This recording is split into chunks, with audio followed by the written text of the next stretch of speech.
Da-da-da-da. Ba-bum-bum. Cheers, fresh baked. Okay.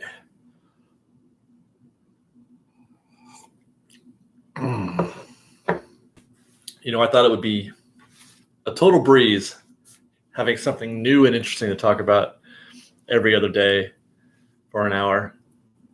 But man, there's just the news.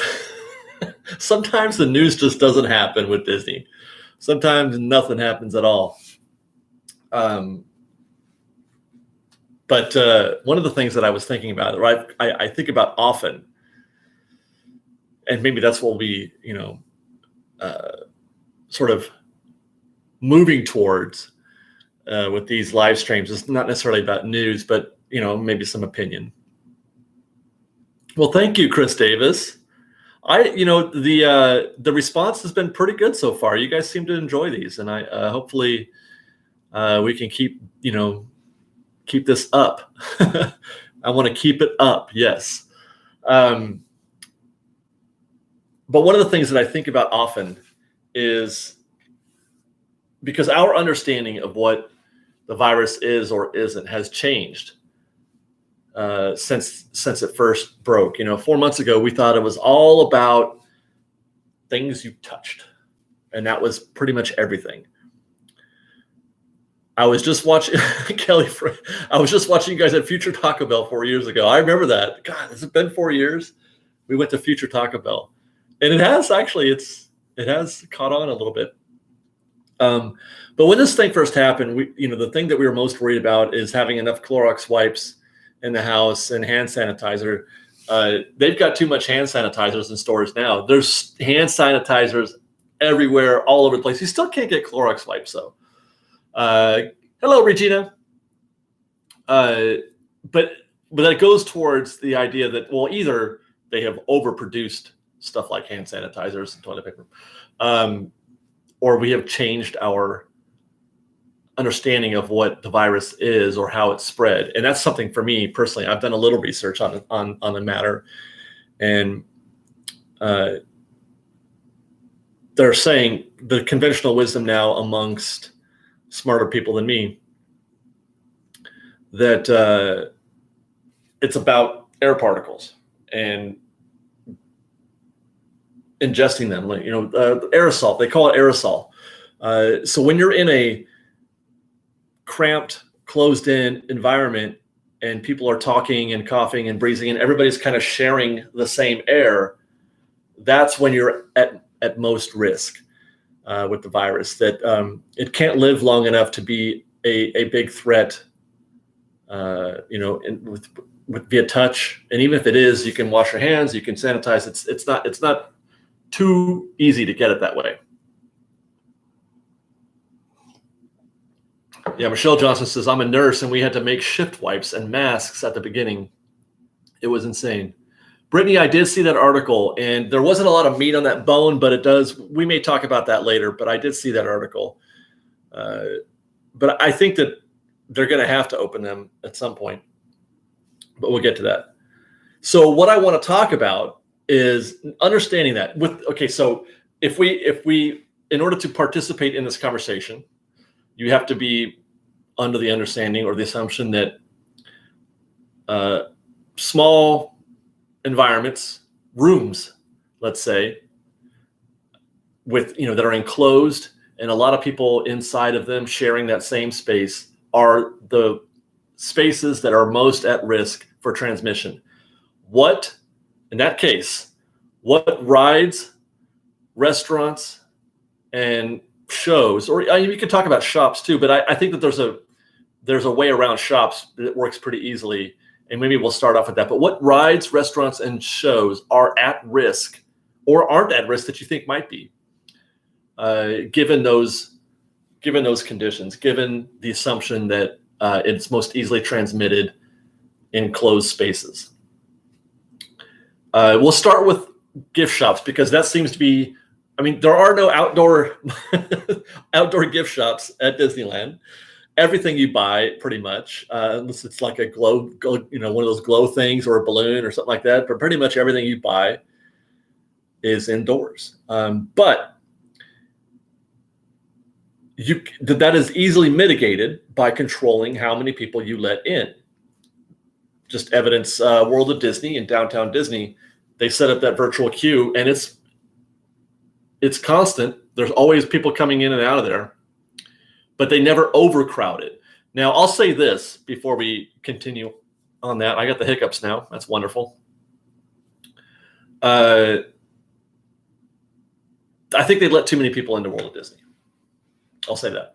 I think when I was there last, doing our last weekend update, there's too many people because there was too many opportunities for me to be too close to other folks. I don't know how many fewer they need to let in, but I feel like there was too many people. Now the other shops, Marceline and the home store, I thought they did a pretty good job of minimizing guests in those shops. When we were in Marceline, there was maybe 6 people in there, and there was a queue outside. So they definitely could have put more, but they were limiting it to, I think it was 6. It might have been 8. Home store, I didn't feel crowded at all in the home store. I mean, it's a cramped little area, so you might bump shoulders from time to time, but it isn't. We're not trying to eliminate it completely. You're just trying to minimize the opportunity. That's why they say, you don't want to have people in your home more than four or 6 people in your home at a time. You don't want to have 10 or 12. Then it's just hard to get around it. But you are going to bump shoulders. You are going to share space. But if it's just for a moment, you might be okay. So that can be managed. So I mean, Emporium, they would probably have to wiggle the way around that. But most other shops, oh God, the Star Trader, that place is bonkers. But you could just limit attendance, and that way you can keep it. You can keep it okay.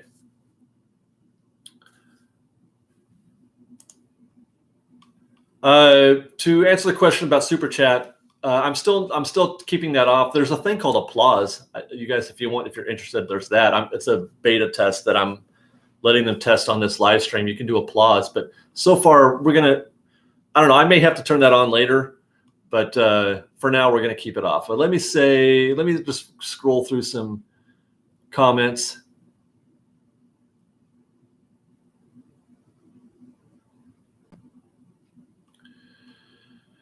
Regina Layton, stretching room. Well, there's a way around the stretching room though, and they did it it wasn't in Florida because the stretching room doesn't actually have to stretch, and you can just walk through it in Florida. But I think where did I see it? I don't know if it was Shanghai or Hong Kong or whatever, but you just put X's down and you let in 8 people or whatever into the stretching room. You put X's on the ground, you stand on those X's, and that's problem solved. The stretching room is quite easy, actually. You just have to limit attendance. You have to limit the number of people in the room. I see some really good observations here. I see a Monorail. I see a Star Tours. I see a Nemo subs. But we'll get into that.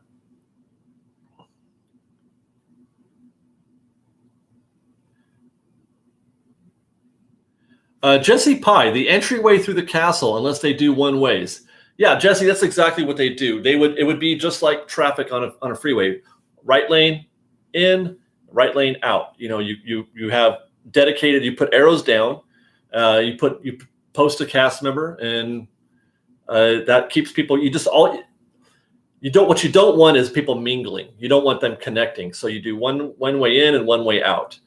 And I think that would actually be manageable. And as a matter of fact, they have to manage the castle because there's no way they can close that. People don't understand X's, Mike. I mean, well, it depends on how it's pretty simple. If you just put a literal X and nothing else, no fancy verbiage or anything like that, you just put a literal X and then you tell the people, go stand on the X. I can figure that out. I can understand X's. If they still can't do it, well, they were never going to do it. You know what I mean? It's not the X's fault that they can't do it. These people just are incapable of following rules. That's the problem. But the X and the implementation of the X is not a confusing thing. Okay, so I made a list. Let's just run down them real quick. Let's run down the scariest ones for me. And I don't mean in terms of actually getting it, but the ones that make me nervous. Haunted Mansion and Pirates. Those 2 attractions make me nervous in terms of them possibly not surviving the COVID era, especially Pirates. Now, the thing that Pirates has going for it is that it's a very big space. So the air that is being circulated in that space has a lot of room to circulate, and it can draft, and it can go up, it can go away. If they turn some fans on, if they get the air moving in there pretty well, they might be able to manage that. It's a big enough building that it might be. But the problem that I have with Pirates is that it's a slow, damp place, and that makes the air heavier, and it doesn't. The boats are moving really slowly, so it has plenty of time for the air you breathe to just kind of linger. It doesn't, you're not like in a roller coaster that you were gone. The air that you just breathed is gone behind you in a matter of a second.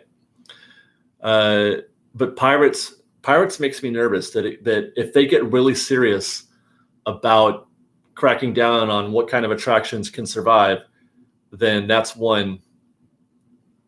Same thing for Haunted Mansion. Now, with Haunted Mansion, though, it's not quite as, the air isn't quite as stale, though it's not as big, it's not as roomy, so it's not as much, for the air to go. Dark rides in general, like Fantasyland dark rides, you know what? They're short. I guess the saving grace on a dark ride is that it's only a minute and a half, and you'll be out of there before you have time to get anything. Maybe that's what they're going to count on. But I mean, that's definitely small space, enclosed. You're not moving really fast. Not a lot of air circulation.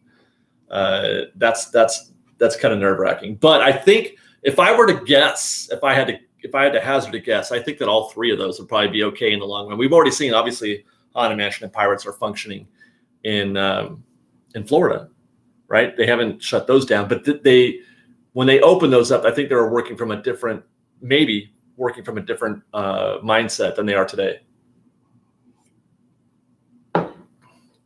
Iron Soul says bromine does kill viruses, but it takes a while. In the air? Is that true?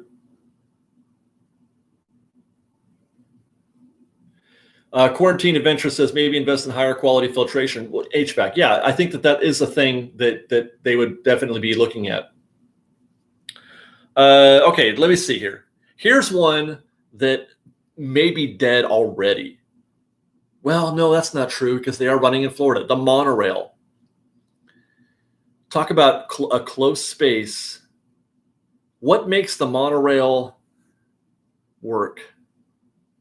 You need to fill that monorail, don't you? It's a transportation ride.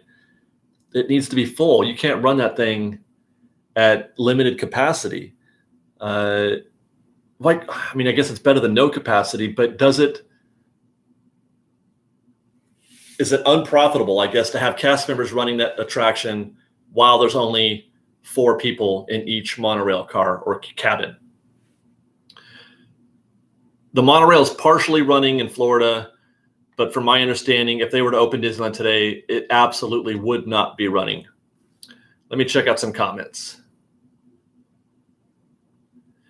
Evan Layton says, anything indoors is difficult, so everything will have limited capacity. I think if they go every 3rd boat, I think the Pirates is fine. The other thing is, like someone else said, better HVAC.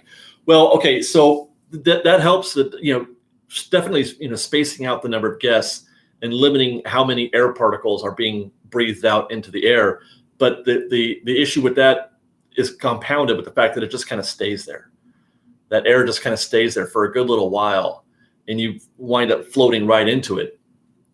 And this, by the way, goes towards why we're mostly safe outside for the most part. I mean, we're much less at risk because the constant movement of people and the wind and all that other stuff, it keeps the air moving around, and it dissipates quickly. And the droplets hit the ground quickly. So it's not, I think that just limiting the number of guests in the Pirates is only a half measure. I think that they would definitely need to go to another level.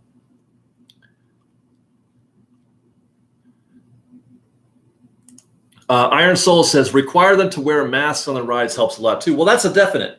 But I guess what I'm talking about is, masks are the first best defense at limiting the number of particles that we put out into the air, for sure. But I'm talking about long-term. If the virus is a long-term situation, I'm talking years and decades. At some point, they're going to want to try to live a life without a mask. And so then you have to start making concessions on how do you negotiate life without a mask, but also with the virus. And that's kind of what I'm talking about. These are long-term. I'm not talking about when they open the park in September or October or whenever that is. I'm not talking about that. I'm talking about years into the future. Slowly, I think that if this becomes a thing, and maybe I should have let off with this, if the virus is an ongoing thing, then just natural selection tells you, if you believe in that at all, if you believe in the natural process of evolution, then you know that we will shed anything that is not of use to us. So it's not going to happen right away. We still have a tailbone, but we don't have a tail. Along the way, we will eventually shed those things that don't serve the future, versions of ourselves. And that's what I'm talking about. The dark rides on a long enough timeline, they're probably going to stop. They're going to stop building dark rides. That's a thought, right? If, let's say, in 5 years from now, they've got money to burn, they've got money to build again, the first thing that they're going to stop doing is the kind of stuff that keeps people in close quarters. Okay.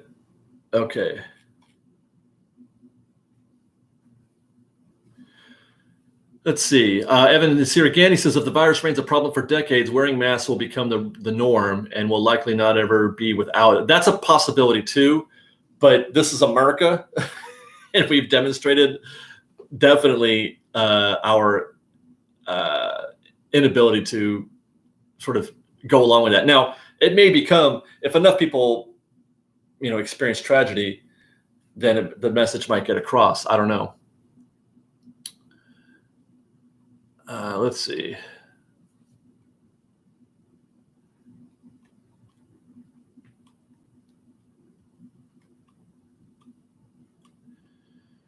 Yeah, thank you, Val. I'm talking about very long term, 3 years from now. I'm talking 5, 10, 15 years from now. What kind of attractions will die off, or they'll stop building? NorCal guy asks, why do you feel this will never go away? Well, has the flu gone away? Or many other diseases are still here. Somebody caught tuberculosis, I read. The Black Plague. So it's not like it ever really goes away. All right, what else? Monorail is one. Nemo. Like, if any ride ever needed a reason to close forever, Nemo found it. Nemo, I would be willing to bet that we'll never ride Nemo again. I'm saying that right now. If the park were to open tomorrow, Nemo is an attraction that will never be ridden by a single guest ever again. The Nemo subs. I mean, there's just it's already, when it comes to capacity, when it comes to making it an attraction that costs more to run than it does, that it adds to the overall economy of Disneyland, Nemo is the worst already. Now, if you're going to tell me you can only put in a fourth of the number of guests you normally would into a Nemo sub, what's the point? What is even the point of having that attraction? So Nemo subs is dead. That's my prediction.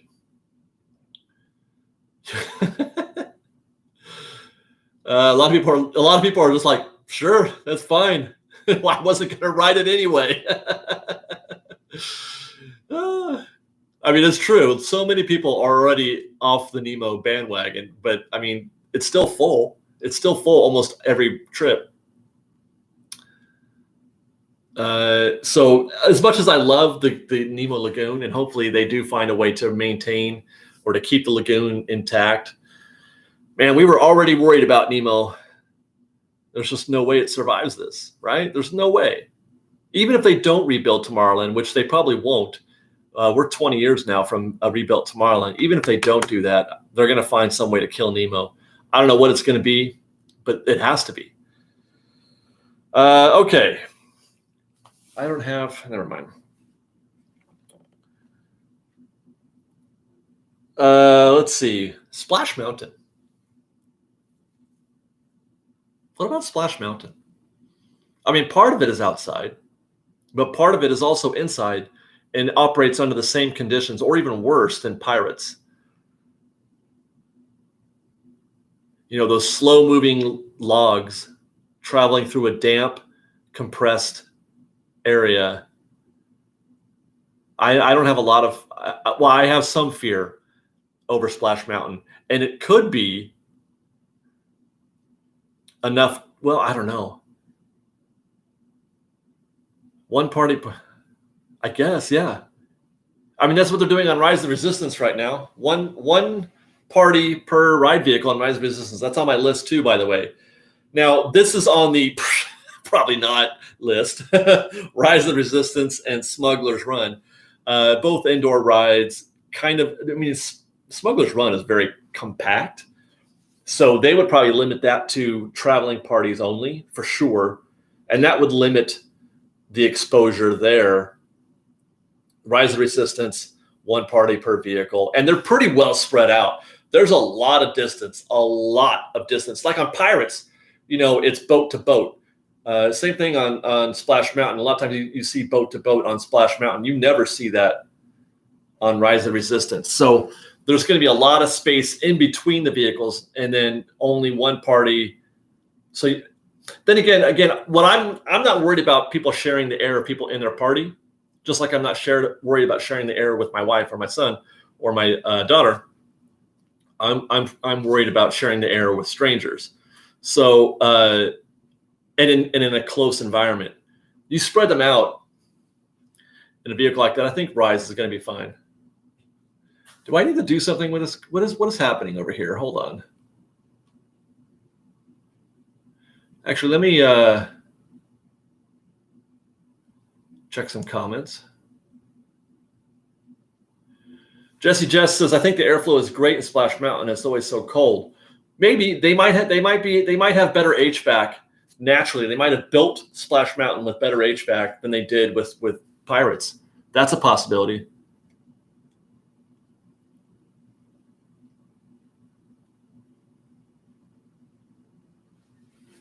Well, Splash Mountain, okay, my cycle says Splash Mountain is dying anyway, so why ask? Well, okay, then the Princess and the Frog, right? It's the same exact situation. It's just it's the attraction building that we're talking about, obviously. Let's see. Yeah, Evan agrees. It could be that they've got better HVAC in Splash Mountain, so that's good. It could be the case.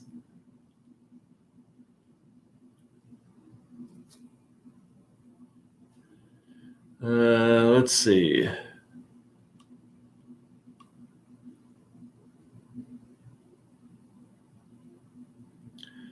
Could they spray a disinfectant vapor into the ride spaces every few minutes? I'm not sure if that's how it works. I'm not a scientist, so I don't know if I can answer that question with any kind of intelligence. But it doesn't seem likely. They would have been doing that already. I would think, right?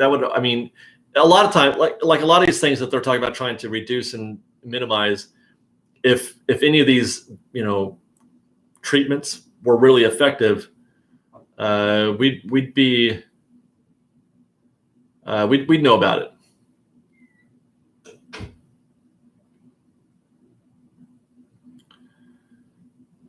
Okay, so what else we got? Star Tours. Another one, I would say this is much like Nemo. If there was an attraction that was looking for a reason to close, this might be it for Star Tours.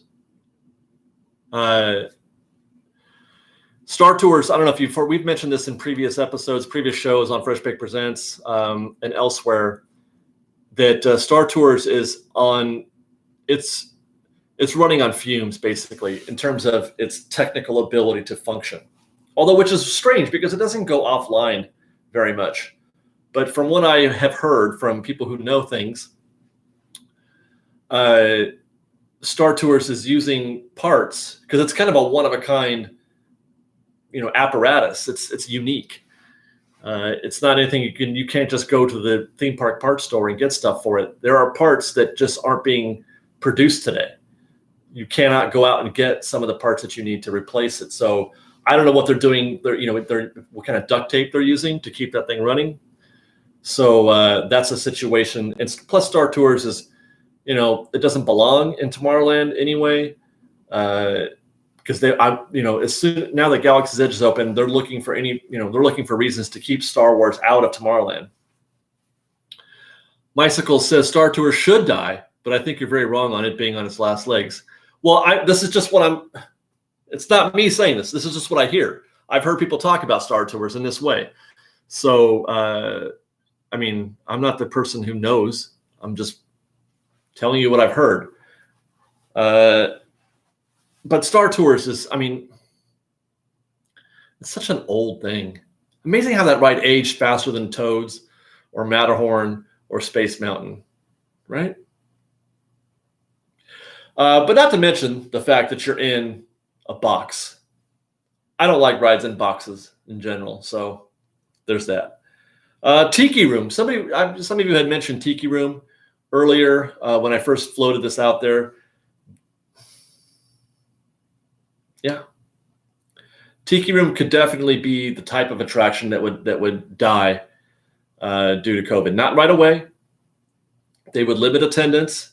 It would be every other bench and space in between benches, just like we've seen in videos where you look at the benches and there's "don't sit here," and then the whole row behind it is empty, and then another one with staggered seating. And again, this depends on whether or not the situation stays this way for a while. But I could see Tiki Room being for them to be unable to keep it going. I hope not, because I freaking love Tiki Room. But I could see that being a possibility. Somebody mentioned Lincoln. Yeah, it seems like a natural. You're in a closed space. It's like going to the movie theaters, right? Only problem with that argument in terms of saying, well, yeah, if Tiki Room is susceptible, then so is Lincoln. Nobody goes to Lincoln anyway. And it's still here. It's still going. Nobody goes to Lincoln. Whenever you go into the Lincoln Theater to watch the show, there are maybe a dozen, 20 people in there. They don't have to practice social distancing inside the Lincoln Theater. We've been doing it like that for years. So it's not like you could say, well, there's going to be fewer people in there, so it must be more expensive to run. It cannot cost any more than it does already. So if they were okay with Lincoln's contribution to the overall economics of the park before, then they should be now. But having said that, it is the kind of attraction that might be on the block. That's all. That's it for Disneyland, I think. Oh, Small World.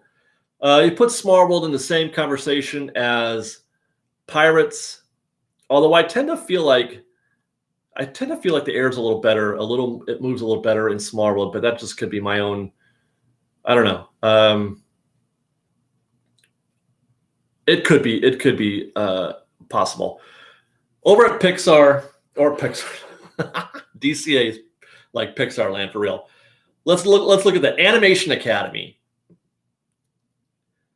Another attraction, if you want to call it that is looking for a reason to close. But the reason why Animation Academy would be on the block is, well, one, because it's an enclosed area. But number two, because it's interactive. A lot of high touch. Now, I opened this conversation by saying that I didn't feel like touching was a big deal. That transmission in that way was a big deal. But this one is much more than usual. The whole point of the animation building, of the Animation Academy and Sorcerer's Workshop, is to touch things. You're touching everything in those things. So especially Sorcerer's Workshop. So I feel like that's a good reason to shut that down. And if they were looking to, let's say in 5 or 10 years, do some kind of remodel, take that space. You might as well take the whole block. You know what I mean? Just take the whole block. There's not much else in there. I mean, that is all there is. Oh, the Disney Junior thing. No. Yeah, Turtle Talk. I forgot about Turtle Talk. Turtle Talk could probably survive, I think. If you were to take them out one by one, Turtle Talk might survive. What else? The Hyperion Theater. A lot of people in one show. A lot of people sharing air, just sitting there, sharing air. Does the Hyperion Theater operate at a profit with extensive social distancing? I don't know. Right? I mean, a quarter? Would you even, I mean, they would not open. Let's put it this way. If they opened today, they wouldn't open the Hyperion Theater. No chance. No chance would they build it or they open it. Let's look at some comments. Lost Hero says, unfiltered air circulation is really bad. It would have to circulate out of the building to be of help. Right. And so some buildings are better equipped for that than others. That's why I think Pirates I don't think Pirates moves air in and out very well.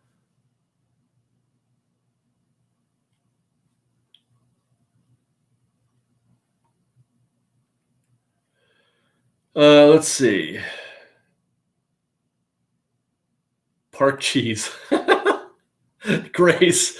Hey, Grace, how are you? I didn't even put that together. Grace says, I used to call that Jeremy feeling of touching things at Disney park cheese, but this is a whole new level of park cheese. I like that. Park cheese. Redwood Creek Trail is going to be fine. No chance that they may eliminate certain parts of Redwood Creek, the interactive elements, but other than that, it'll be fine. Midway Mania. Now, again, this is a Midway Mania has two issues. One is the enclosed area where you're actually parked during parts of it, but there's a lot of community touch in Midway Mania. Now they're going to sterilize those things, obviously, but I feel like it's the kind of thing where people are just kind of like, even if they are doing that, there's going to be.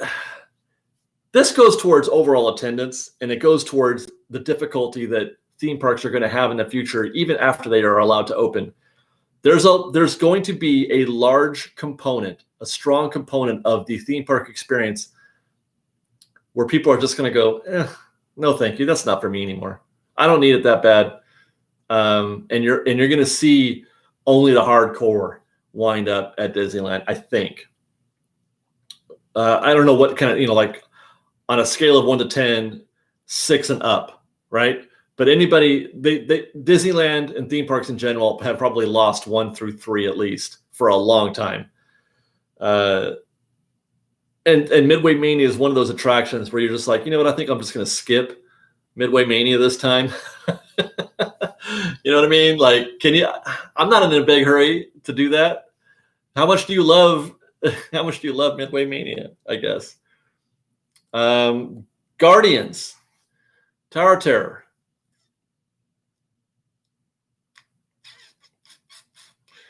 You're in a box. I don't like rides in a box. But at least the box itself is moving. It's a modern building, which means they've got proper HVAC probably.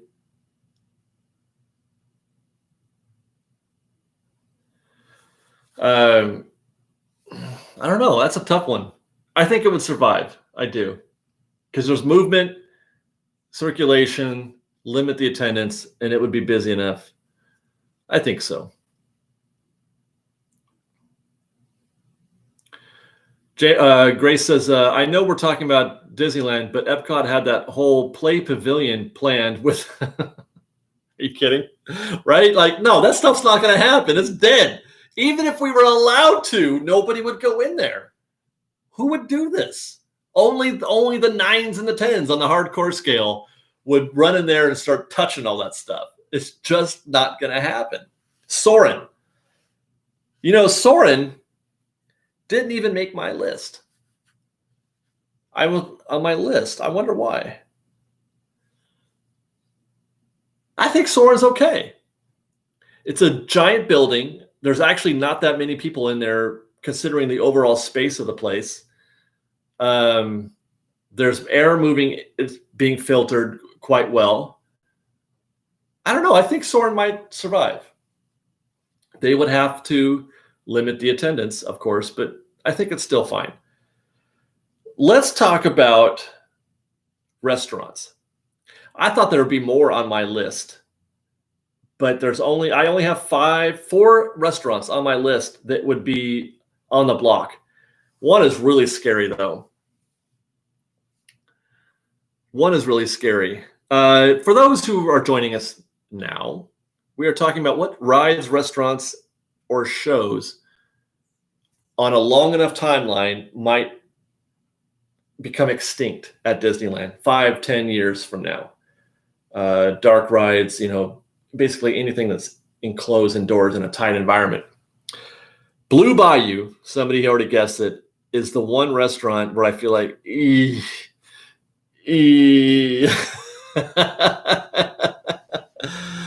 oh man, if you have designs on going to have dinner at Blue Bayou when the park's open, I suggest you do that quickly. Get Blue Bayou out of your system as soon as you can. Because we're already talking about the same stellar, but now you're just sitting there at a table. It's already got limited capacity. They have to operate that thing at full capacity to make a decent, profit there. I think. I just can't see them keeping that thing running. I really can't. It makes me sad. Don't say it out loud. I know, right? I don't want to. I love Blue Bayou. Golden Horseshoe. Bigger room. Decent air circulation. But it's community seating. It's not reserved tables where they can say, okay, hold on a second. Don't sit down yet. We'll call you when we're ready. They go down there. They clean everything off. They keep it properly spaced.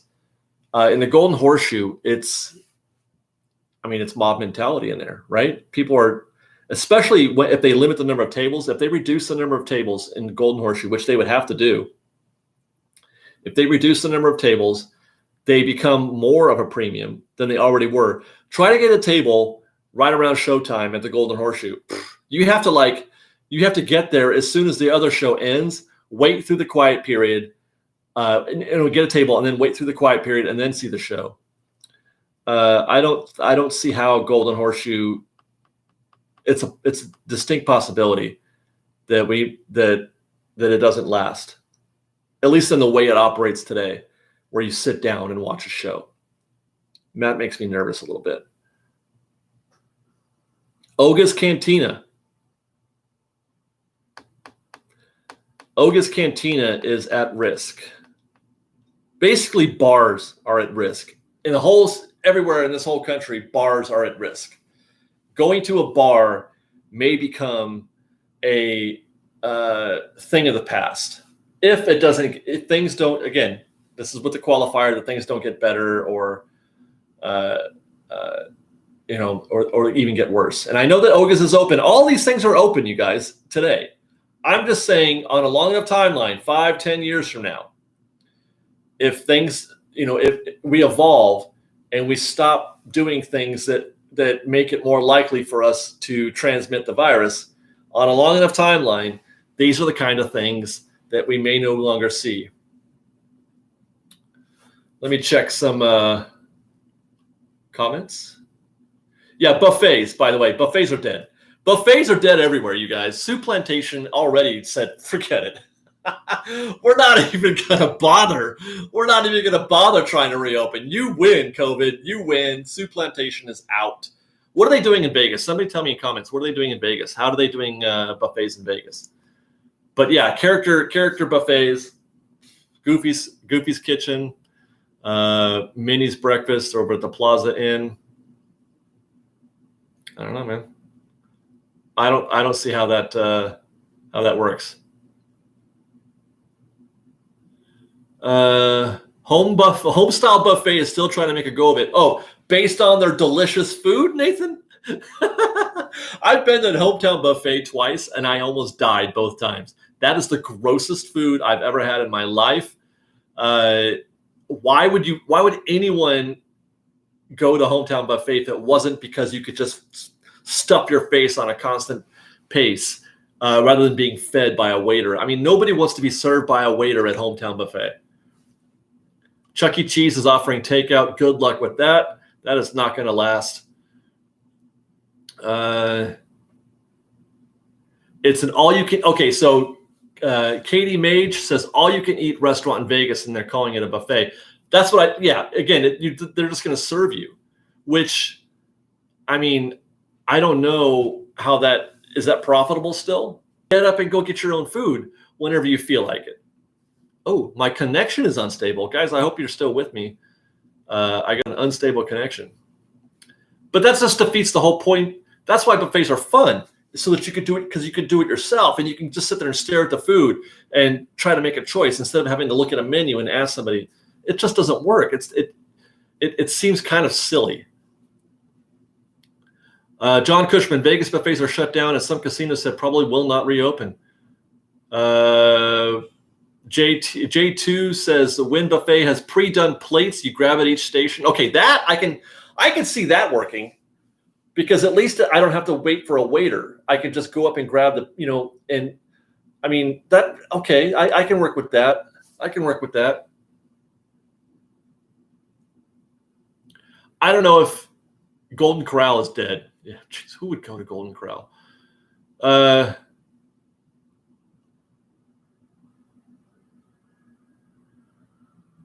Oh, Disnature's saying no, they don't. They're not bringing it to your table. You point and have a server load food onto your plate. Well, that's not terrible.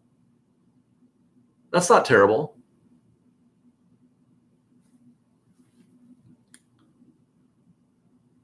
But still, you have to have servers. You have to redesign the whole buffet thing. Although that's how they do it at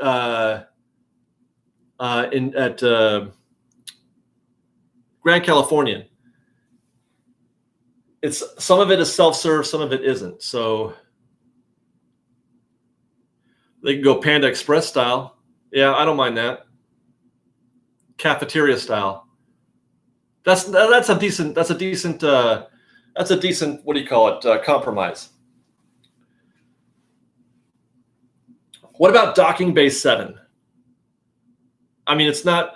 I only mention this because it's kind of like somebody else had mentioned Alien Pizza Planet. I think that'll be okay because there's still extensive seating outside for a Pizza Planet, and they could, you could. I mean, it may not be as busy, but there's at least outdoor seating, so they can stay open.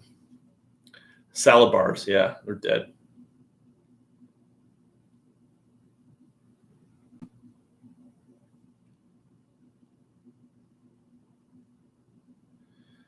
Oh yeah, by the way, Disney Adventure Vlogs reminded me, I've already wished him a happy birthday this morning, but hey, while we're on it, happy birthday to Adam the Woo.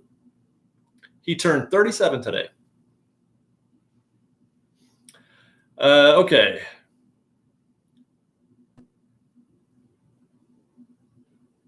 Judy Freisch, I haven't ate at Golden Corral in over a decade. I had horrible food poisoning. Yeah, it's not good.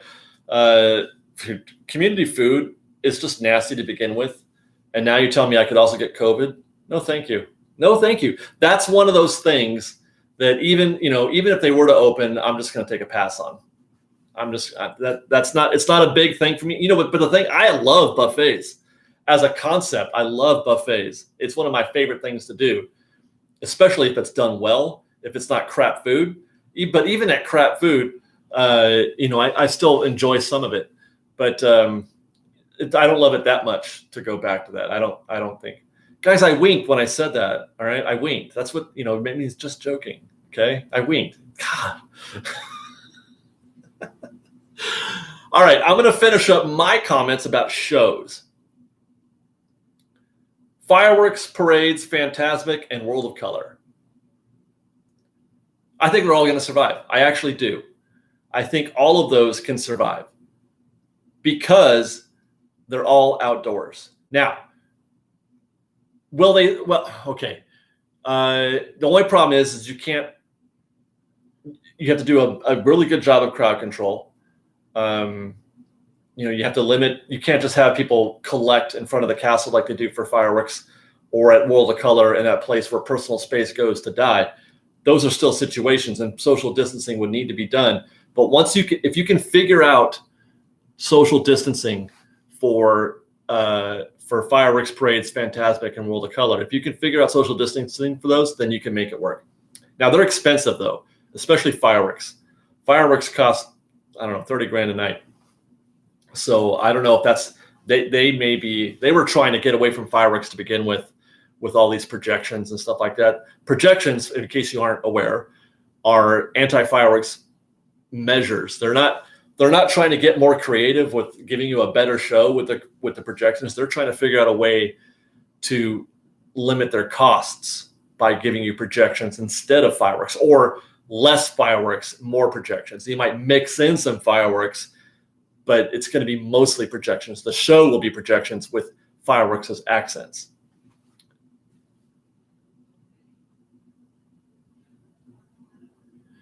Ron Britvich says this whole discussion makes no sense. You cannot have a physical distance theme park with limited attendance and make money. Well, that's a different argument. That's a whole separate conversation, and we could talk about that, Ron, if you want. We could talk about the viability, the solvency of the theme park business in general in a post or in a COVID world. That's the different conversation. But if we had that conversation, I would probably make you all jump off a bridge based on, just using logic. I don't want to bum you out. Let's try to keep it positive. And this is keeping it positive. We're trying to survive with this conversation as opposed to making you bum out by saying theme parks are dead. You know what I'm saying? Or unless you charge, instead of $100 to go to Disneyland, you charge $300. And make it a very elite thing to do, and that way they can keep the attendance limited while still turning a profit.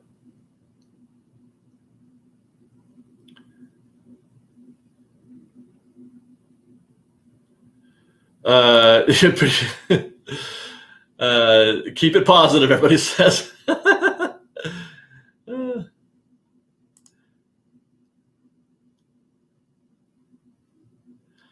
Again, Ron, I'm not having the conversation about what makes it work. We're talking about attraction. Stay on topic, okay? Stay on topic. We can't have every conversation all at once. This is not about Gavin Newsom. This is not about Remdesivir. This is not about testing in the parks. This is about what kind of attractions might not make it in the future, okay? It's just something to talk about for an hour.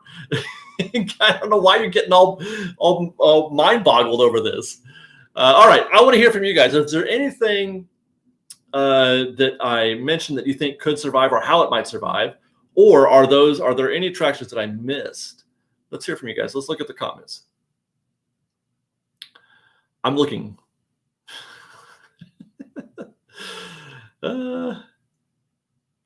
Shane, or I'm not sure how you pronounce that. They're all going to make it. We don't want to lose anything. I don't want to lose anything. That's for sure. I don't want to lose anything. Smuggler's Run. Yeah, I think the Smuggler's Run, they're gonna do it like they did Rise.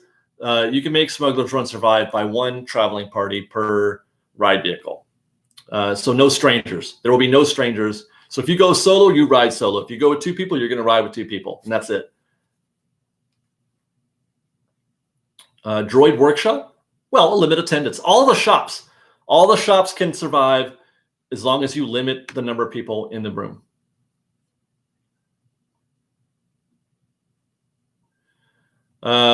Justin Wyatt says, I think Canoes, Sailing Ship Columbia, Harbor House, and Toontown are going to go. I don't think so. I think the Canoes is a lovely, you know what? Well, any kind of thing that requires physical effort, heavy breathing, tends to put out more pollutants into the air. So there's an argument for that against canoes, but you're moving. And if you limit the number of people in the canoes, I think it'll be okay.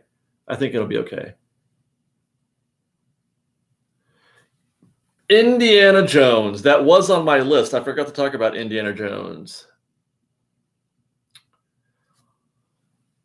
One party per vehicle, just like the others, I think. I think that's how you make that work. It's a big building. It's a very big building, so the air has plenty of places to move. Main Street vehicles are fine. That's one party per vehicle. Astro Blasters. It'll probably be okay. Astro Blasters. Yeah. Shooting Gallery. Yeah. They don't operate at a profit anyway, I don't think. Well, maybe they do. I'm not sure. Single rider lines.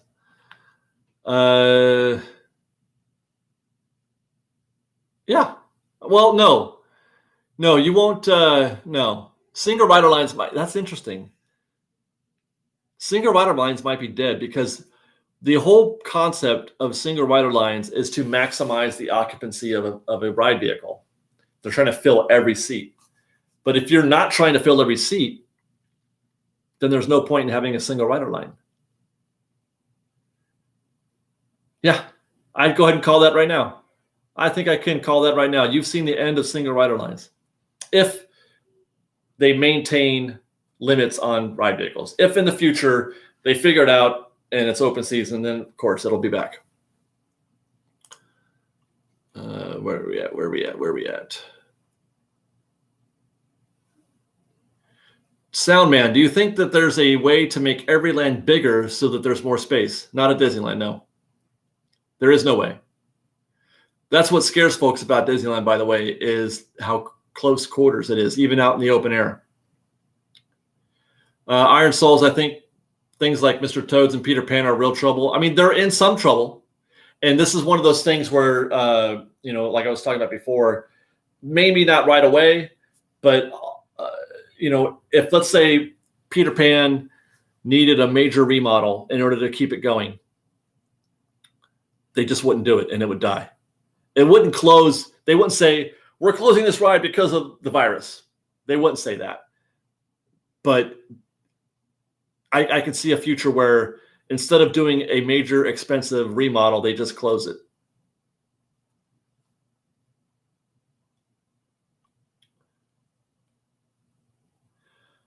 Lost Hero says it's not about air movement. Movement can be bad. It's about how to get clean air. Well, but the movement is what brings in the clean air. It pushes the old air out and you get new air to replace it, right? I mean, it disperses, it drifts away, it has somewhere to go.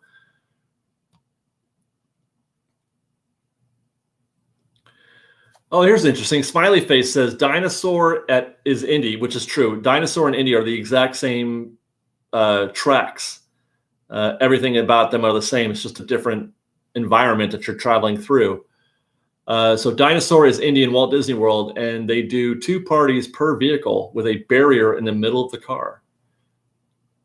Unless there's more than 4, I would imagine, in the party. I don't know if I like that. I mean, those are big cars. How many rows are there in a vehicle? Is it 4? Are there 4 rows or 3? Why am I drawing a blank on this? I think it's 4. Tom Sawyer's Island is wide open. You go ahead and have fun at Tom Sawyer's Island. Symphony Swings are fine. Sleeping Beauty Castle, you just walk through it. You're fine there.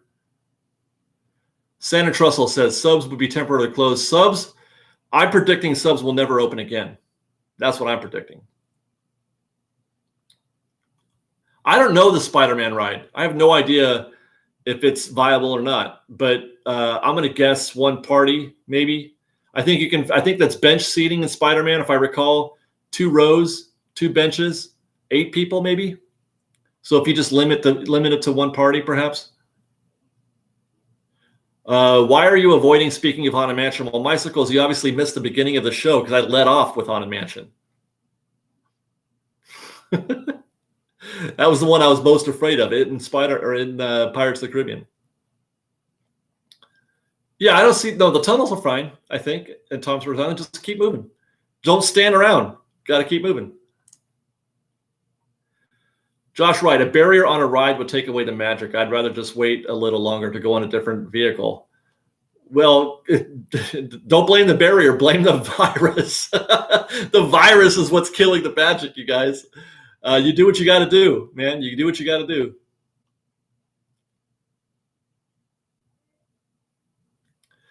The Matterhorn. No, I think the Matterhorn's good. It's mostly out in the open air and it's moving quickly.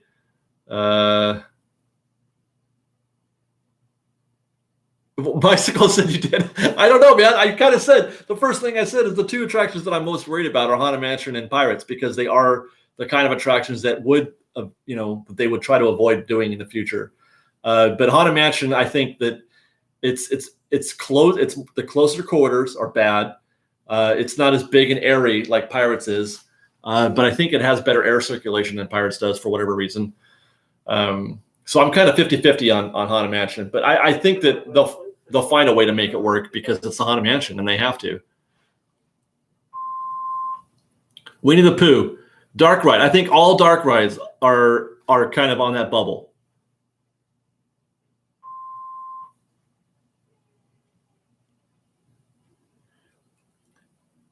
Okay, so and by the way, again, for those who are freaking out about us freaking out, this is just a conversation. We're just playing devil's advocate or whatever you want to call it. We're having a conversation. Nobody's saying that this is going to happen. It's just a conversation. I'm not picking on Ron. He was picking on me, and I'm defending myself. I don't want to have the conversation on how to make Disney safe. I'm having a conversation about what rides might. That's the topic of the video. I know my sheets are beeping again. Yeah, as if it's a thought experiment, you guys. Don't you ever have thought experiments? What if? I'll end with one of my favorite thought experiments that I've ever done, and I go back to I'm not picking on people. Why are you picking on me? One of my favorite thought experiments is when it comes to people afraid of change at Disneyland. There are, well, we're in my office. Okay. We're in my actual work office. When there are folks who are against change, I'm one of them. I don't like change at Disneyland. If it were up to me, I would like them to just keep it the same forever and amen. Thank you. I like it just the way it is. Yeah, Clockwork says David has a black Sharpie pen and is presently crossing out rides on a list to give to Chapek. You guys, you're right, exactly. You're acting like I've got some sort of poll with Disney. Disney, you got to close the Haunted Mansion stat, bro. I don't want this to happen. I don't. Anyway, if you are afraid of change, try to imagine Disneyland in 100 years. It's the year 2120, and you're at Disneyland, and Disneyland has now been open for 165 years, whatever that number is. Do you think it will look then like it does now? Would you expect it to look the same as it does now? Answer that question. If you were to Disneyland in the year 2120, would you expect Disneyland to look just like it looks today? I'll wait for your response. No, nope, no, 100%, no. The planet would be like WALL-E, right? I'm expecting to look more like WALL-E than anything else. Why is everything chrome? Future. No, of course not. The park's not going to look like it does today. So once you can accept the 100-year rule, once you can accept the 100-year premise, then you can accept change today. You can accept that something is going to happen today that is going to be different than it used to be. Just look at Disneyland from 1955 compared to now. So that kind of is similar to this conversation that we're having as a thought experiment. is that we need to get used to the idea of maybe some of these attractions on this list going away. The monorail, right? Blue Bayou. We need to get used to that idea that it could happen. You never know, man. Look, did we expect to see this thing happening? This thing has been, like I've said before, a nuclear bomb in our world, in the whole planet. And nobody saw this coming, and so anything can happen, and anything can happen. 50 years from now, 20 years from now, it's going to be different. 20 years from now. Look at the park. Look at Disneyland in 1955 and compare it to 1975. I mean, and obviously it was growing, but it's still, it was all dirt in 1955. It was dirt everywhere. So anyway, change. That's how I'm conclude this conversation. And, I'm just having a thought experiment. I'm not suggesting that anything can, should, or would happen. It's just a thought experiment. I hope you all enjoyed. It's been fun. I like doing these things. I want to have another thought experiment with you on Wednesday, perhaps. I'll try to think of something like that.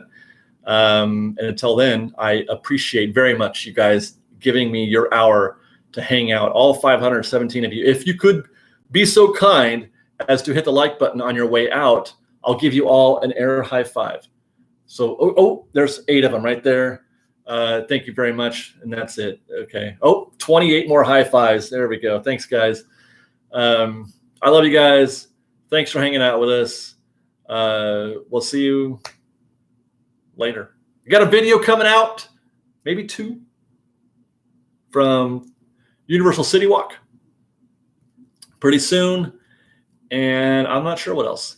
So stay tuned for that on the Fresh Baked Proper. In the meantime, go follow us on the Royal Dorks. We got some video coming out there. That's my personal vlog. We just run around the city being dorks. And we'll see you next time, guys. We love you. Fresh Baked.